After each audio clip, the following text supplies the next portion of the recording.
Y Apocalipsis 13, verso 2, dice: el dragón le dio su poder y su trono y grande autoridad. Así que el diablo es el que está metido en el asunto y le pasa todo su poder a ese hombre. Y el verso 3, al final del versículo, dice: se maravilló toda la tierra en pos de la bestia. Es decir, que aunque él tiene 10 reinos ahí, que surgen de donde estaba antes Roma, no pierdan eso de la mente, aunque ahí que está el epicentro de su gobierno, dice que toda la tierra se maravilló y se fue en pos de la bestia. Así que ahí caerán en el lazo todos los países, Estados Unidos, Rusia y países de todos lugares, la China, etcétera. Creerán en ese hombre y en una u otra forma le respaldarán. Versículo 5. También se le dio boca que hablaba grandes cosas y blasfemias. Así que el hombre es un enemigo de Dios, blasfema el nombre de Dios, pero habla grandes cosas. Se le dio autoridad para actuar 42 meses. Y esos son 3 años y medio exactos, conforme al calendario profético de Dios. Por 3 años y medio tendrá autoridad para actuar en la forma violenta en que él va a actuar durante su reinado. Y el verso 7 dice algo inquietante: se le permitió hacer guerra contra los santos y vencerlos. Y sus 42 meses son la gran tribulación en toda su plenitud. Es decir, que hay de los que se queden, alabado sea Dios. Es uno de los puntos que usan los que hablan que la iglesia pasará por la gran tribulación, para decir que la iglesia pasa por la tribulación, porque ahí dice que el anticristo peleará contra los santos y los vencerá, pero está hablando de los que se quedan, no está hablando de los que se van. Sea bendito Señor Jesús. De eso veremos detalles, ¿verdad?, bíblicos después bien claros y precisos, pero anticipándonos a eso, ¿verdad? Hay de los que se queden, porque hará guerra contra ellos y les será dado vencerlos. ¿En qué forma los vencerá? Apocalipsis 6, versículo 9. El apóstol San Juan lo vio en visión. Dice: vi bajo el altar las almas de los que habían sido muertos por causa de la palabra de Dios y por el testimonio que tenían. Es un pasaje de la gran tribulación en todo su apogeo. Clamaban a gran voz y decían: ¿hasta cuándo, Señor santo y verdadero, nos juzgas y vengas nuestra sangre en los habitantes de la tierra? Que sí, que los vencerán, sencillamente serán martirizados, mártires. Palabra dice luego en forma clara que van a ser degollados aquí abajo por causa del testimonio de Cristo que mantienen. Pero el que no mantenga el testimonio, ese será sellado con el número de la bestia, que dice la Biblia ahí mismo en Apocalipsis 13, verso 18, que su número es el 666. Sea bendito el nombre de Jesucristo. Y sí, que vienen eventos de una importancia tremenda para el pueblo de Dios, terrible. Y cuando vemos que ahora mismo todas las señales del retorno de Cristo se cumplen, esta es la época de nosotros pelear con todo para estar asegurados de volar cuando suene la trompeta. Cuando suene la trompeta, y probaremos con la Biblia eso bien claro y bien detallado en breve, cuando suene la trompeta, los creyentes firmes volarán. Ni veremos al anticristo, ni veremos gran tribulación, ni veremos nada de eso. Pero no lo crea hasta que no se lo probemos con la Biblia. Alabe lo que él vive. Bendito el Señor Jesucristo. Ahora, Daniel capítulo 8, verso 24, vuelve y habla de este hombre que le llama la bestia. El libro de Apocalipsis. Daniel capítulo 8, versículo 24, 23 en adelante.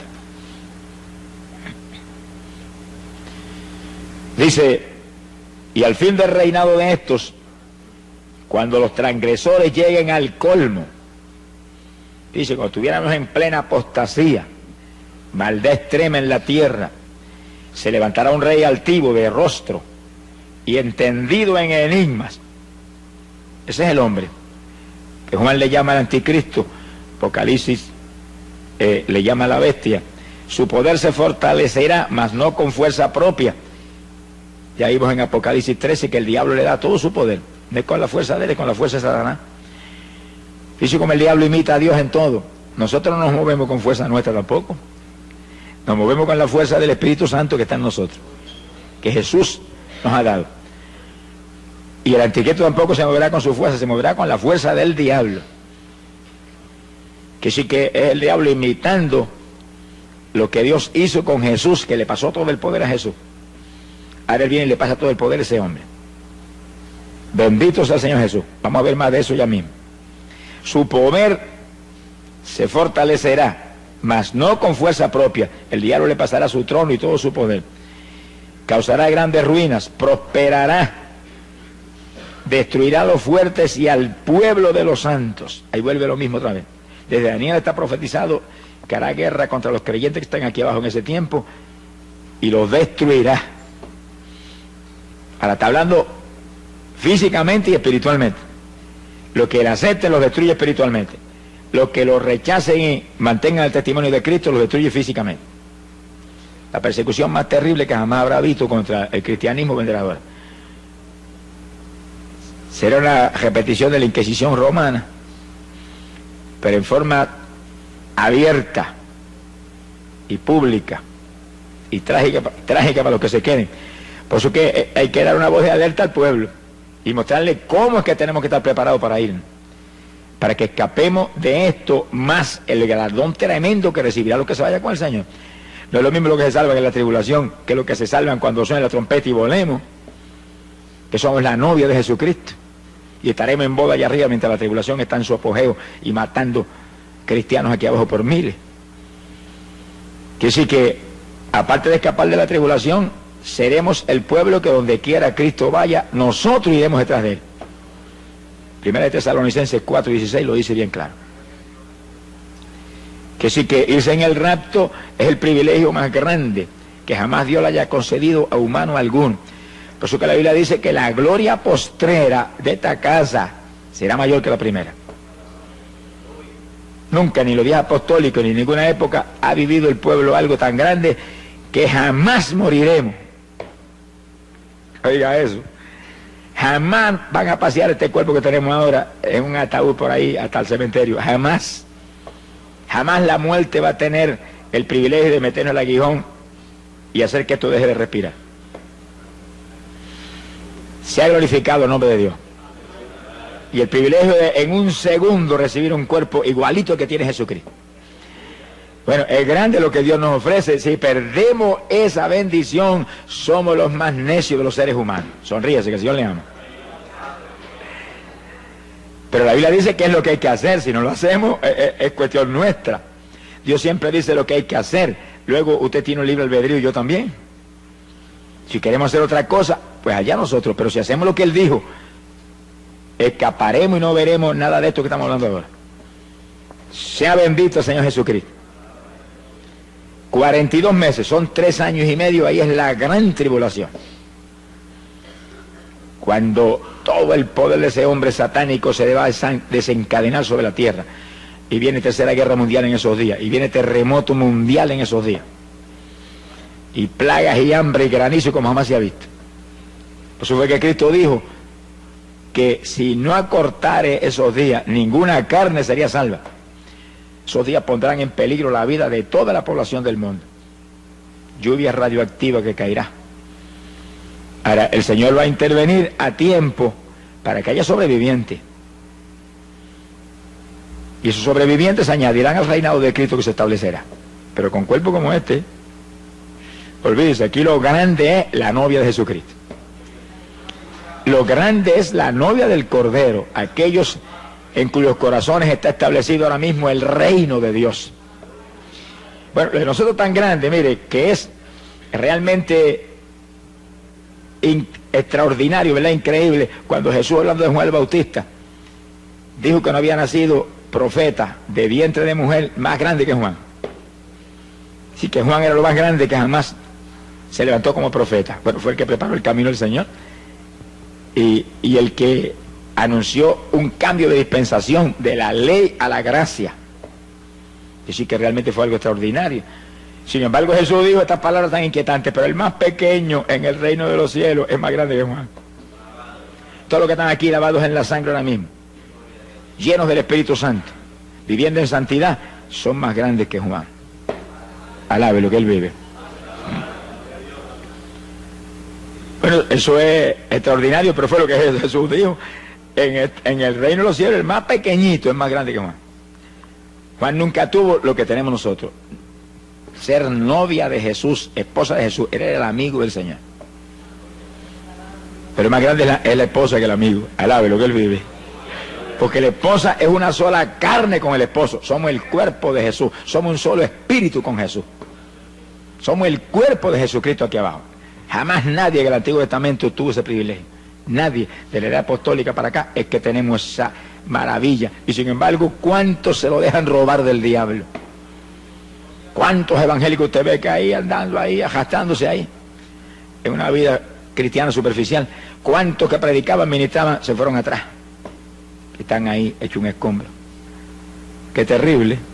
Cuando tenemos algo tan grande, ¿por qué luchar? Y usted ve la gente inconversa cómo se matan por conseguir una profesión encomiable, ser un gran profesor de universidad, o un gran arquitecto, o un doctor en medicina, y se revientan años estudiando y se amanecen por las noches. Y nosotros, ¿cuánto más debemos hacer nosotros por ser esposa de Jesús por la eternidad? Con un cuerpo igualito al de Él, igualitos a Él, seremos semejantes a Él cuando suene la trompeta. ¿Cuánto más debemos luchar? Sin embargo, tengo que dos evangélicos hoy que si van a la iglesia el domingo por la mañana es mucho. Y otros que cuando se le antoja se ponen de pie y se van y sin acabarse el culto siguen andando. Ninguno de esos indisciplinados entrará, hermano. Sea bendito el Señor Jesucristo. Esto es un ejército. Y esto es un ejército en el cual tiene que haber disciplina mayor que ningún ejército de la tierra. Porque este es el ejército de Jesucristo. Este es el ejército que va a acabar con la Tercera Guerra Mundial y va a establecer un reino de paz aquí abajo. Imagínense qué disciplina tiene que haber. Los disciplinados volaremos. Alabe lo que Él le ama. Hay poder en Jesucristo. Ahora, cuando el anticristo tome esos 10 reinos, fíjense que esos 10 reinos salen del territorio donde estaba Roma, donde vio la bestia esa espantosa Daniel. De ahí sale esos 10 reinos, ahí se establecerán y ahí los tomará el anticristo. Y surgirá el 7º imperio mundial. Vamos a explicar eso bien claro. Daniel vio 4 imperios mundiales: Babilonia, Media Persia, Grecia y Roma. 4. Pero antes de esos 4 había habido 2: Egipto y Asiria. Egipto, donde estuvo José y el que después esclavizó a los hijos de Israel, y Asiria, el que se llevó cautivo a los hijos de Israel por su desobediencia, y Dios permitió que se los llevaran en cautiverio. Que sí que hasta Roma ha habido 6 imperios mundiales. Tiene que levantarse un 7º, porque en el 7 que Dios termina sus obras. El 7 es el número de plenitud. El 7 es el número donde Dios termina sus obras. Y ese 7º imperio mundial está a punto de establecerse. Y si estamos bien en los últimos días, y si Cristo está a punto de levantar su iglesia, eso tiene que estar prácticamente hecho ahora. Si no, ¿cuándo es que va a levantar el Señor su iglesia? Por eso es que no hablamos con teoría, tenemos que hablar con pruebas bíblicas ahí, claras, precisas. ¿Qué territorio ahora mismo es el que ocupó Roma en aquellos días de los Césares y de su imperio terrible? Lo que hoy en día llamamos la Europa occidental es el territorio geográficamente hablando que ocupó Roma. Que sí que en la Europa occidental tiene que haber sucedido algo grandísimo, tremendo, increíble, que ha preparado el escenario para que el anticristo aparezca y tome los 10 reinos de que habla Daniel ahí y establezca ese 7º imperio mundial. Mundial, porque todo el mundo seguirá en pos de él. Directa o indirectamente todo el mundo apoyará al hombre, todas las naciones, y habrá unidad y habrá prosperidad, y con engaño prosperará todo. Y todo el mundo tendrá los ojos puestos en ese hombre. Las Naciones Unidas lo han dicho, que están esperando un hombre que ningún comité lo puede hacer, han probado comités de todo tipo. Un hombre que tenga tal sabiduría, tal poder persuasivo, que pueda convencer a las naciones y traer paz, impedir la Tercera Guerra Mundial, levantar la economía del mundo. El hombre está ahí esperando el momento para él tomar los 10 reinos y aparecer en escena. Que sí, que en la Europa Occidental tiene que estar preparado el escenario para eso, porque ese es el territorio que ocupaba Roma, y ahí que dice Daniel que aparecerá 10 cuernos sobre la bestia romana. Entonces, al ver lo que ha pasado en la Europa Occidental, nos quedamos atónitos, porque cuando terminó la Segunda Guerra Mundial, década del 40, las naciones de Europa quedaron todas arruinadas económicamente. Francia, Inglaterra, eso estaban arruinados después de esa guerra. Entonces, en el 1957, se unieron 6 de esos países de la Europa Occidental, 6. Y en un tratado que se llamó el Tratado de Roma, quedaron unidas las economías de los 6 países tratando de levantarse y superar la tragedia en que habían estado viviendo económicamente hablando. Y ahí se unieron Francia, Italia, Alemania Occidental, Holanda, Bélgica y Luxemburgo. 1957, y le llamaron el Tratado de Roma a esa unidad. Fíjese que lo que Daniel dice, que ese imperio surge de Roma. Pues le pusieron el nombre por si acaso alguna duda. Bendito el nombre de Jesús. Ahora, en 1971, nunca olvido que yo predicaba campaña en Chicago. Y una noche prediqué sobre este tema, y al otro día apareció en los periódicos en letras grandes: Inglaterra se une al mercado común europeo, 7º país que se unía. Luego, después de Inglaterra, se unieron Dinamarca e Irlanda, 9 países. Y años más tarde se unió Grecia, los 10 países. Pero cuando yo llegué ahora a Europa a predicar, se acaban de unir España y Portugal. Aquí sí que hay 12. Eso te muestra a ti que 2 tendrán que salir. Porque el anticristo va a tomar 10 reinos, no son 12. La Biblia no puede fallar ni por un ápice, porque es matemáticamente precisa. 2 saldrán. Y realmente fue extraordinario ver hace apenas unos días o unas semanas, que salió una proclama de las naciones del mercado común europeo, que es como le llaman a esa unidad, que estaban muy decididos a sacar 2 naciones fuera, porque la economía del mercado no estaba a lo alta que ellos creen que debe estar. Pero ahora mismo, en esos que están unidos, hay más de 330 millones de personas unidos, como si fueran prácticamente un solo pueblo. Pronto, dicen ellos, que van a quitar las fronteras, y entonces una persona pasará de un país a otro sin enseñar ni papeles ni nada, porque no va a haber frontera. Serán un solo imperio, un solo reino, y pondrán un sistema monetario común. Entonces eso está ahí ya determinado. Quiere decir que ese es el imperio del anticristo, donde está Francia, Inglaterra, Alemania, todos esos países ahí, sin saber lo que les viene para encima. ¿Y en manos de quién van a caer? Y un país como España, que le da la espalda al Evangelio, y que ahora mismo hay como 40 millones de personas, y no sé cuál sería el número preciso, ¿verdad? Pero no hay probablemente ni 100.000 creyentes en 40 millones de personas. Que sí que es una cosa increíble. No han creído en la verdad, Jesucristo. Les será dado creer en la mentira. Eso es lo que dice la Biblia. Cuando venga el anticristo, lo agarrarán como el Mesías que viene del diablo. Sea bendito el nombre de Jesús. Que sí que el ambiente está preparado, solamente que el hombre venga y agarre los 10 reinos y establezca ese gobierno, y entonces sus actuaciones, su sabiduría, su sagacidad, todos sus movimientos convencerán a las naciones que ese es el hombre que hay que ayudar y apoyar y seguir para que haya paz y se acabe la inflación y se acaben todas las tragedias que enfrentan las naciones hoy en día.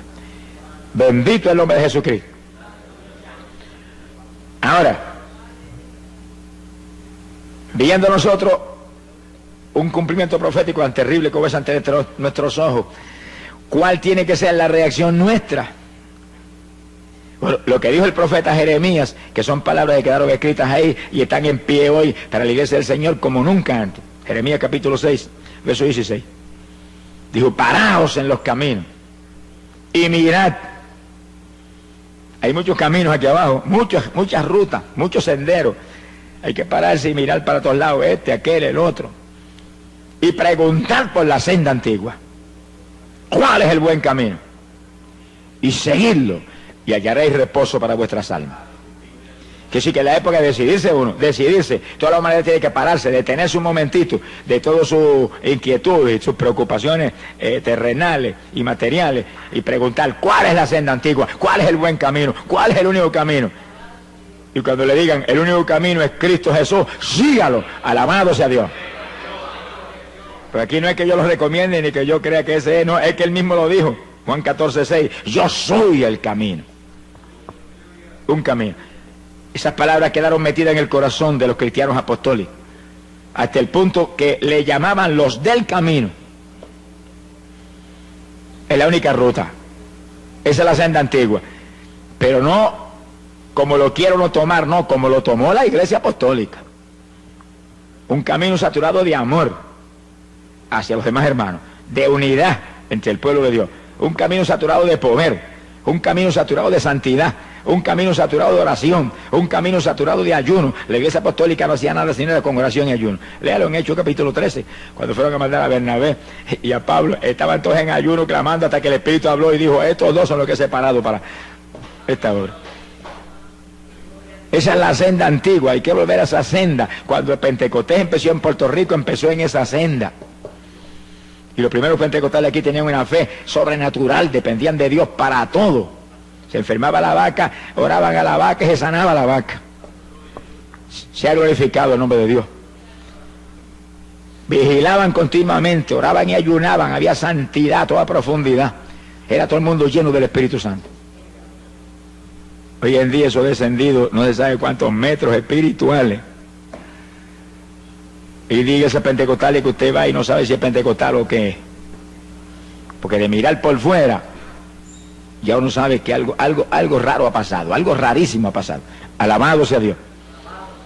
Pero el llamado es, vuelve a las primeras obras, vuelve al primer amor. No que apartes el primer amor, porque si te aparta el primer amor, dice la Biblia, estás caído. Hay que arrepentirse y volver a las primeras obras. Jesús no ha cambiado, si él no ha cambiado, la iglesia no puede haber cambiado tampoco. Si él no ha cambiado, el Espíritu Santo no ha cambiado, que es su emisario grande aquí abajo. Nada ha cambiado, lo que ha cambiado son la gente. Las denominaciones, las religiones, son las que han cambiado, se han modernizado, han dañado el Evangelio. Alabado sea Dios. Pero nosotros, hermanos, hagámonos más primitivos cada día, aunque nos digan ridículos, aunque nos digan fanáticos, aunque les digan lo que les dé la gana. Pero ese pueblo fanático, ridículo, lleno del poder de Dios, es el pueblo que se va con el Señor cuando suena la trompeta. Alabado sea Dios. Esa es la novia de Jesús. No me diga a mí que cristianos mundanos se van cuando el Señor dice en su palabra que no podemos establecer yugos desiguales. Y Él va a establecer yugos desiguales. Él que es espiritual y santo, con creyentes mundanos saturados de cuanta basura hay aquí abajo. Ni en sueños. No son parte del cuerpo. Bendito sea Dios. Tenemos que ser como Él. La Biblia lo dice, los discípulos serían semejantes a Él. Él lo dijo, ser santo porque yo soy santo. Y luego dijo algo más, que es una inquietud terrible, ser perfecto como mi Padre Celestial es perfecto. ¿Será posible eso? Bueno, si Él lo dijo, tiene que ser posible, porque no me diga que Jesús nos va a imponer una carga que sea imposible. Es posible. Lo que pasa es que hay que vivir como vivió Él. Hay que vivir como vivió Él, en comunión con el Padre, dispuesto a hacer la voluntad de Dios, me guste o no me guste. Y una vida de profunda oración. Hay poder en Jesucristo. Esta es la época decisiva, cuando tenemos que decidirnos, porque son dos los que vienen. Alabe lo que Él vive. Uno de arriba del cielo y otro de abajo de las tinieblas. Daniel dice, Apocalipsis 13, que vio una bestia que salía del mar, de abajo de lo profundo. Viene ese diablo terrible que entrará en este hombre, en el anticristo, y lo volverá a la bestia. Quiere decir que todo el poder de Satanás se mete en ese hombre. Son dos que vienen. Ahora, ¿cuál de los dos llega primero? Bueno, hay una teoría que llega primero el anticristo, porque si dice que si la iglesia se va a quedar abajo en la tribulación, pues el anticristo vino primero. los dos tienen que llegar primero, no vaya a decir que van a llegar ahí cabeza a cabeza, no. El de nosotros es mucho más rápido, no va a correr, no le va a permitir que llegue. Llega antes a rescatar su noviecita de lo que viene. Alabado sea Dios. Pero no me lo crea hasta que no se lo pruebe con la Biblia hasta la saciedad. Alabe lo que Él le ama. Sea bendito el Señor Jesucristo. Quiero decir que ahí están. El reto de nosotros ahora es entrar en el cumplimiento pleno de la palabra. Guardar la palabra a toda plenitud. La promesa del Señor para los creyentes que se quieren ir es: los que guarden la palabra de mi paciencia, esos libraré. Apocalipsis 3:10. Ese es el reto, ese es el llamado. Usted y yo tenemos que esforzarnos como nunca antes, pero el tiempo es breve, el tiempo es corto. Estamos bien en la recta final, estamos a punto de volar para el cielo con el Señor. Gloria al nombre de Jesucristo. Ahora, entrando ahora en un punto muy importante y decisivo para lo que hemos estado hablando. Cuando el anticristo aparezca en escena, la Biblia dice que se le va a sentar en el templo a los judíos. Es decir, que los judíos van a construir un templo que no está construido todavía. Eso en meses lo pueden construir. Pero cuando llegó la década del 60 y se movió hacia adelante, ni siquiera Jerusalén estaba en manos de los judíos. 20 años atrás. 20 años atrás Jerusalén no estaba en manos de los judíos. Pero en el 67 la tomaron en una guerra de 6 días. Se tenía que mover rápido el papá porque se le acababa el tiempo. Y en 6 días se le quitaron a los árabes, que no era cosa fácil, eso fue un milagro sobrenatural. Que esa gente sintieran temor y huyeran. Ahí entraron, tomaron la vieja ciudad. 67. Ahora construyen el templo en cualquier momento. Si la iglesia del Señor ve eso o no lo ve, eso no, a nosotros no nos tiene, no nos va ni nos viene. Sabemos que va a ocurrir, pero puede ocurrir antes de nosotros volar al cielo o puede ocurrir después. Lo importante es que ahí están los judíos en Jerusalén. Ahí están hablando de la construcción del templo todo el tiempo. He leído últimamente artículos de revistas importantes donde habla de la construcción del templo y que ellos están a punto de construir el templo. Y que el gobierno está con planes preparados y demás para construir ese templo ya mismo. Y que en meses lo construyen con las formas modernas de construcción que hay hoy en día, eso en meses lo tienen terminado. Ahí ellos van a restaurar toda la adoración que había en el Antiguo Testamento, con sacrificio de animales y lugar santo y lugar santísimo y todo eso, ignorando que ya el Mesías vino y una nueva dispensación está en pie y ya no estamos bajo la ley sino bajo la gracia. Y que la ley se cumple ahora no en la gente carnal, sino en los que andamos conforme al Espíritu. Pero ellos entrarán en ese asunto. Y entonces, lo importante de esta cuestión es que el anticristo se le va a subir en ese templo. Y va a violar todo lo que se hace en el templo y se va a ostentar como Dios ahí. ¿Dónde está eso en la Biblia? Segunda de Tesalonicenses, capítulo 2, verso 3 en adelante. Y esto sí que es importante para nosotros, porque esta es la base de la doctrina de que la iglesia pasa por la tribulación, con una equivocación infantil. Mire lo que Pablo profetizó: nadie os engañe de ninguna manera, porque no vendrá, está hablando de la venida del Señor, no vendrá el Señor sin que antes venga la apostasía y se manifieste el hombre de pecado, el hijo de perdición. Ese es el anticristo. Ahí es que te dicen a ti: ah, no, pasamos por la tribulación porque el Señor no puede venir hasta que no se manifieste el anticristo. Pero ahí no está hablando del rapto, está hablando de la segunda venida de Cristo. Vamos a probarlo más abajo según leamos los versículos. Está hablando de la segunda venida de Cristo, donde el Señor viene con su iglesia y acaba con la tercera guerra mundial y establece un reino de paz. Por supuesto, el anticristo tiene que venir antes que eso, porque él viene y va a destruir al anticristo y lo va a echar de cabeza al lago de fuego y azufre. Ahora, fíjese el resto: el cual se opone y se levanta contra todo lo que se llama Dios. Ahí está en toda la tribulación, los últimos 3 años y medio, últimos 42 meses, oponiéndose a todo lo que se llama Dios, o es objeto de culto, Hay de los que rindan culto al Señor en esos días. Tanto que se sienta en el templo de Dios como Dios, haciéndose pasar por Dios. Ahí le suspende los ritos a los judíos, se le sienta en el templo y dice: aquí soy yo Dios, y se ostenta como Dios, y se forma el escándalo grande que lanza a la tierra a la gran tribulación.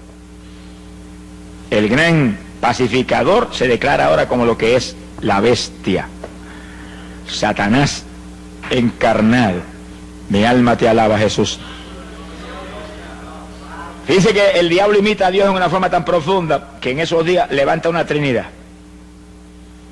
Satanás como Dios el Padre, que le da todo su poder al anticristo, su hijo espiritual satánico humano, y le da su trono, todo, igualito que Dios con Jesús.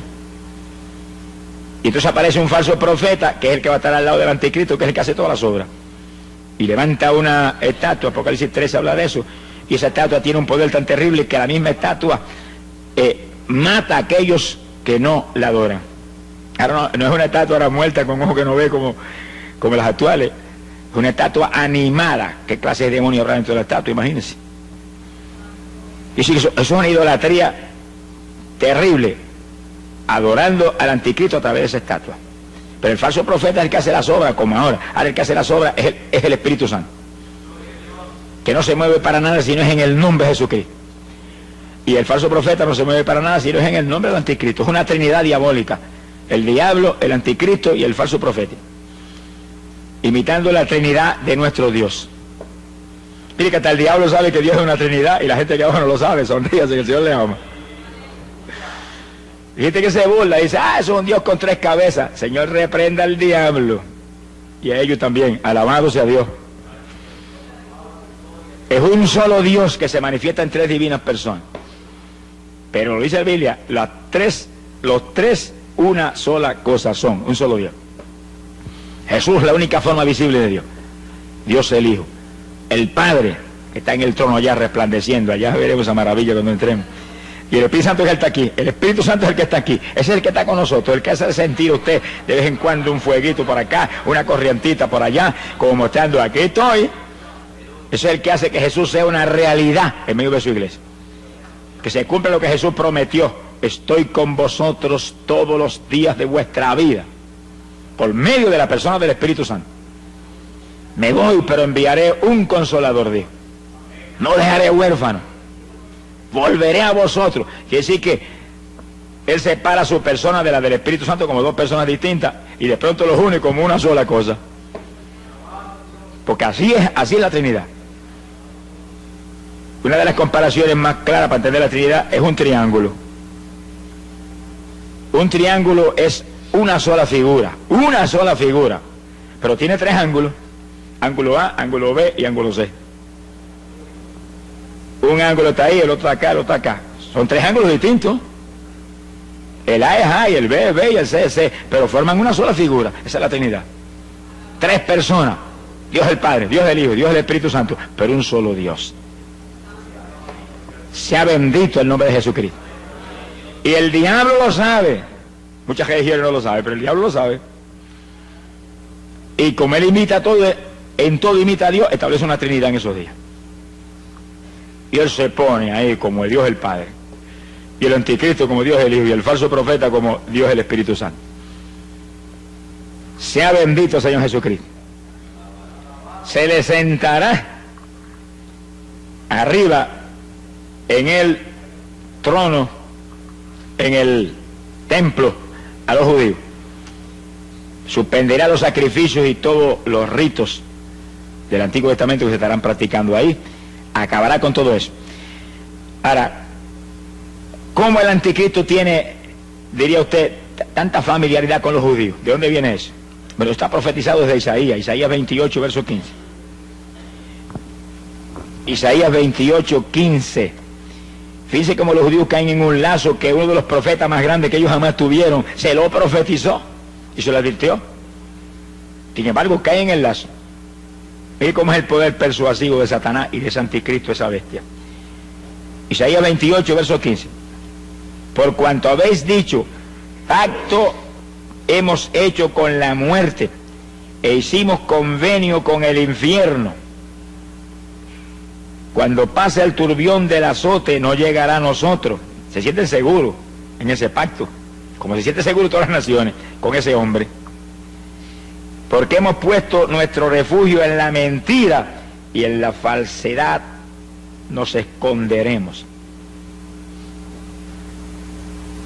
Hacen un pacto con el anticristo, que decir que usted no se extrañe que el anticristo le va a ayudar a construir el templo, en el cual se sienten respaldados por ese hombre y bajo esa protección. Cuando Jesús vino lo rechazaron. Ahora viene el diablo y ya se lo aceptan. Se cumple la palabra que como se negaron a creer en la verdad, Dios permite que crean en la mentira. Que sí, que todavía le queda a los judíos parte del juicio que empezó hace casi 2000 años, le queda el cumplimiento final terrible en los días que vienen. Sea bendito el Señor Jesucristo. Quiere decir que ese pacto estará ahí en pie. Y en los primeros 3 años y medio de ese pacto, el anticristo cumplirá el pacto. Vamos a verlo en la Biblia. Vamos a verlo ahí clarito. Daniel capítulo 9, verso 27. Ahora pueden ver esto en forma bien matemáticamente precisa. Por otra semana, es una semana de años, 7 años. Vamos a verlo más luego en forma más clara. Por otra semana confirmará el pacto con muchos. Hay un pacto del anticristo con muchos, pero ahí está incluido Israel. Y a la mitad de la semana, cuando pasen 3 años y medio, esos últimos 7 años, hará cesar el sacrificio y la ofrenda. Después, con la muchedumbre de las abominaciones, vendrá el desolador hasta que venga la consumación. Pero fíjese que Pablo nos explica, que lo dijimos en 2 Tesalonicenses, que es lo que hace. Hace cesar el sacrificio y la ofrenda, pero se le sube en el templo y se sienta ahí y dice que él es Dios, que a él es que hay que adorarlo. Que se acabaron los ritos y se acabaron los sacrificios animales, que a él es que hay que sacrificarle ahora. Es a Jehová. Que sí, que el pacto que él hace con los judíos es, como dice Isaías, es un convenio con la mentira y un pacto con la muerte, con el infierno, con el engaño. Se ha glorificado el nombre de Dios. Pero fíjese que ahí habla de una semana específica. Ahora, ese es un punto decisivo. ¿Qué semana es esa? Son los últimos 7 años de esta dispensación. Los últimos 7 años de esta edad. Ahora, en Daniel capítulo 9, verso 24, tenemos que entender esto para poder entender ese punto. Daniel habla de 70 semanas determinadas para su pueblo. Esos son 490 años, son 70 semanas de años. Multiplique 70 por 7 y son 490 años. De esos 490 años, desde que restauraron a Jerusalén, reconstruyó Esdras a Jerusalén hasta la muerte de Cristo en la cruz, pasaron 69 de esa semana, 483 años. Quedaron 7 fuera. ¿Cuándo esos 7 aparecerían? Ahí lo dice en el versículo 27. Una última semana en la cual confirmará el anticristo el pacto con muchos, pero a mitad de esos 7 años se sube en el templo y hace cesar el sacrificio y la ofrenda. Y sí que queda de las 70 semanas que dijo Daniel que serían para Israel, queda una. Esa es la última semana, últimos 7 años de esta dispensación.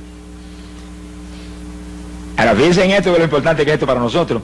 Si en esos últimos 7 años de esta edad, que es cuando el anticristo aparece, y a mitad de los 7 años se le sube en el templo a los judíos, eso es atención de Dios para Israel.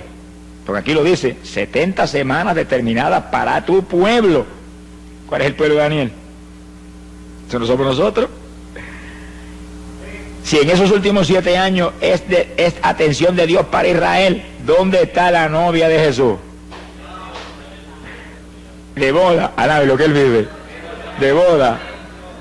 Y la Biblia dice que las bodas no son aquí abajo, porque la 19 dice que las bodas son en el cielo. Y sí, por eso tenemos una seguridad absoluta de que cuando el anticristo aparezca, no estamos aquí, porque ahí comienzan los últimos 7 años. Ya hemos volado y nos fuimos. La atención de Dios ahora es totalmente, exclusivamente para la novia de su Hijo, la iglesia. ¿Y qué dice la Biblia? En los últimos días derramaré mi espíritu sobre toda carne. Mire cómo es la atención de Dios ahora. Derramamiento del espíritu para que nuestros hijos y nuestras hijas profeticen, nuestros jóvenes tengan visiones, los viejitos tengan sueños, y siervos y siervas, unción nueva del espíritu para profetizar. Profecías, sueños, visiones, ¿sobre qué? Sobre los últimos días. Cristo viene, está a punto el Señor de venir, mira, están cumplidas las señales, todo esto está hecho ya. Y todos los detalles ahí, nosotros hablando de eso. No hay otra conversación ahora nada más que esa. La venida del Señor, la venida del Señor. Está a punto el Señor de levantar su pueblo. Y cuando volvemos nosotros para arriba, entonces la atención de Dios volverá otra vez sobre Israel.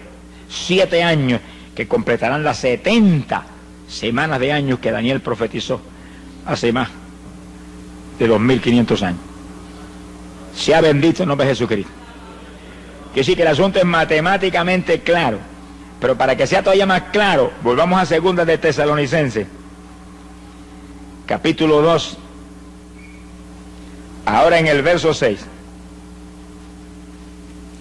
Y Pablo dice: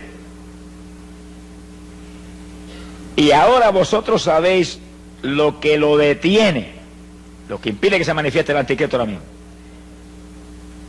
a fin de que a su debido tiempo se manifieste, porque ya está en acción el ministerio de la iniquidad, solo que hay quien al presente lo detiene. Alguien ahora mismo impide que él se manifieste y aparezca ahí, tome esos 10 reinos y comience, resurja el séptimo imperio mundial. Fíjense que el séptimo imperio mundial es un resurgimiento de Roma, una resurrección del viejo imperio romano. Son los 10 cuernos que estaban sobre la bestia, que es el séptimo imperio mundial, que es Roma. Como si resurgiera Roma con todo su poderío militar y toda su ira contra los creyentes del Evangelio, que en los días de los Césares los tiraban a los leones en el Coliseo. Ahora los van a degollar. Mi alma te alaba, Jesús. Verso 7. Porque ya está en acción el misterio de la iniquidad, solo que hay quien al presente lo detiene, hasta que él a su vez se ha quitado de en medio. Ese que lo detiene ahora va a ser quitado. Y entonces, verso 8, se manifestará el inicuo. Hasta que no se ha quitado el que impide ahora, no se puede manifestar. Y si cuando suene la trompeta y arrebatados en nubes volemos hacia el aire al encuentro del Señor, ahí el anticristo se sonreirá y dirá: ahora yo puedo aparecer. Ahora voy yo, ahora soy yo el principal personaje en la tierra. ¿Y por qué no se puede manifestar mientras la iglesia del Señor está aquí abajo? Porque la iglesia del Señor, y yo no estoy hablando de todos los evangélicos que existen hoy en día, porque eso no es. Estoy hablando del cuerpo de Jesucristo, hombres y mujeres que forman el cuerpo de Jesús, porque son hombres y mujeres santos, limpios, llenos del Espíritu Santo, llenos de la fe del Señor, que se mueven ahí, andando no por vista, sino por fe, creyendo la verdad total de la palabra y viviéndola, y dando testimonio a la humanidad, y que sus vidas ya no es yo, sino Él. Y que el único incentivo de estar aquí abajo, porque somos de arriba, es llevar luz a los perdidos. Esa es la iglesia del Señor. Los demás no están pegados al cuerpo de Cristo ni con saliva. Sonríense, que el Señor les ama. Están convencidos, pero aquí no es cuestión de convencerse, aquí es cuestión de convertirse, desde la mollera de la cabeza hasta la planta de los pies, desde las uñitas hasta el pelo, por dentro y por fuera, nada de lo que Él le ama. ¡Ay, sahaya, sójaba! Si el anticristo se manifiesta ahora, mientras la iglesia del Señor está aquí, la iglesia del Señor tiene promesas de Jesús, os he dado poder contra todo poder del enemigo. Pisarán serpientes y escorpiones, no os dañarán. En mi nombre echarán fuera demonios. Y dijo: y los discípulos serán semejantes a mí, harán mis obras y aún mayores. Se aparece el anticristo, ahora le caemos como el que apaga fuego encima. Lo único que va a poder hacer es taparse, cubrirse, porque los golpes lo van a abrumar. Quiere decir que no puede aparecer. El diablo no lo va a manifestar. Ahora el diablo sabe que si lo manifiesta ahora sería un fracaso para él, no va a hacer eso. Está esperando que lo que impide sea quitado del medio. Y cuando seamos quitados del medio, para arriba. ¿Quitados en qué dirección? Para arriba. ¿Quitados en qué forma? Arrebatados en nubes hacia el aire, al encuentro del Señor. ¿Quitados en qué forma? En un segundo, en un abrir de ojos. los cuerpos corruptibles transformados en cuerpos incorruptibles, los cuerpos mortales en cuerpos inmortales, o como Pablo dice en la carta a los Filipenses, esperamos a nuestro Señor Jesucristo, el cual transformará este cuerpo de vergüenza nuestra en cuerpo semejante al de la gloria suya. Mira el clase de poder que hay en Dios. Por eso que el que dude de Dios, hermano, está frito. Está liquidado. Si en un segundo, Dios va a transformar este cuerpo, desde el más mínimo pelito que tenga usted, hasta las uñas que tenga abajo, en cuerpo de gloria, en un segundo. Pablo dice, en un abrir de ojos. Hay traducciones que dicen, un abrir y cejar de ojos. ¿Es lo mismo? Abrir los ojos tiene que haberlo cejado primero. Es una cosa que no tiene sentido. Usted prueba que vea. Haga así, un segundo. En un segundo esto queda transformado en cuerpo inmortal, como el de Jesús. Entonces, ¿qué cosa será difícil para Dios? Si hace un milagro como ese en un segundo. A nada de lo que él vive. ¿Qué es entonces un cáncer para Dios? ¿Qué es entonces el AIDS para Dios? ¿Qué es entonces bautizar con el Espíritu Santo un creyente? Nada, todos son pequeñeces al lado de ese milagrote. Transformarnos en algo igualito a Jesús en un segundo. Pues eso es lo que va a hacer.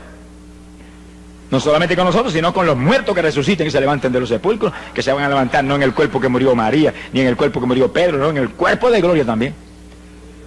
Sea bendito el Señor Jesucristo. Que decir que cuando ese pueblo lleno del fuego de Dios, fuego ha venido a traer a la tierra, Dios. Cuánto desee que ya esté encendido. Mire bien que los que se van son creyentes encendidos. Creyentes apagados no se van. Cristianos tibios no se van. Son creyentes encendidos, son antorchas encendidas que se mueven alumbrando las tinieblas a los pecadores. De lo que usted tiene, usted puede dar, pero de lo que no tiene, no puede dar. Pedro, al tullido en la puerta de hermosa, dijo, de lo que tengo, eso te doy. Que tenía poder de Dios para decirle, levántate y anda en el nombre de Jesucristo. Pero de lo que no tiene, no te puede dar. Creyentes apagados, ¿a quién le van a dar luz? Ellos son los que necesitan luz. Sea bendito Señor Jesucristo. Que sí, que lo que se van son antorchas encendidas. Creyentes llenos del Espíritu Santo. Creyentes que alumbran a los pecadores aquí abajo. Creyentes que no dan testimonio a nadie. Mire, hermano, ni en sueños se van. Y esa es la plaga más grande que hay aquí abajo hoy en día en el pueblo evangélico. Que montones de ellos no le dan testimonio a nadie. Sencillamente se han conformado con ser miembros de una congregación. Eso es parte del evangelio. No apartarse de la congregación como algunos tienen por costumbre. Porque la congregación, la iglesia y su pastor es el cuartel general de batalla donde se le entrena para ir afuera a quitarle las propiedades al diablo. Pero si después que está ahí, sentadito ahí, gozándose en las cosas del Señor, y Dios lo ha bautizado con el Espíritu, ahí se conforma y no hace nada, no le da testimonio a nadie, en pocos días usted lo ve que seguido desciende espiritualmente. Ya está más tranquilo, más conforme. Esas gentes se quedarán. Vamos a probarlo con la Biblia ya mismo. Sonríase que el Señor le ama. Alabado sea Dios. Hay poder en Jesucristo. Quiere decir que, ¿cuándo aparecerá el anticristo? Eso sí lo podemos hablar claro, ahí sin alternativa. Porque ¿cuándo es el rapto? Ahí sí hay que cuidarse. Hay cosas que se pueden decir, pero hay otras cosas que no se pueden porque no tendría usted una base bíblica para hacerlo. Pero ¿cuándo aparece el anticristo? En los últimos 7 años de esta dispensación. Cuando el pueblo de Dios haya volado al cielo y esté arriba, de boda, aparece el anticristo. Ni veremos la careta del anticristo, que la verá toda la humanidad por televisión mundial. Eso dicen los científicos, que aparece ya mismo. Seguro que va a aparecer. Ni veremos ese anticristo, ni veremos la gran tribulación, nada. Nosotros volamos arriba antes de que ese personaje aparezca. Quiere decir que en los últimos 7 años de esta dispensación aparece el anticristo. ¿Cuánto tiempo antes volaremos nosotros? Solo lo sabe el Señor, pero antes volamos. Lo importante no es cuánto tiempo antes volamos, es que volamos antes. Alabe lo que Él vive. Que no pasaremos por esos días terribles, ni veremos esos días trágicos que se acercan. Porque el Señor lo prometió: los que guardaren la palabra de mi paciencia, yo también los libraré. ¿De qué nos va a librar? Él lo dijo: de la prueba que viene sobre todos los habitantes de la tierra. Todos los habitantes. Bendito el nombre de Jesucristo. Quiere decir que si algo tiene que tener el creyente es una seguridad absoluta de que antes de que aparezca el anticristo, nosotros volamos para el cielo. Para vivir ahora como debemos vivir y estar seguros de que estamos preparados para ese evento tan grande.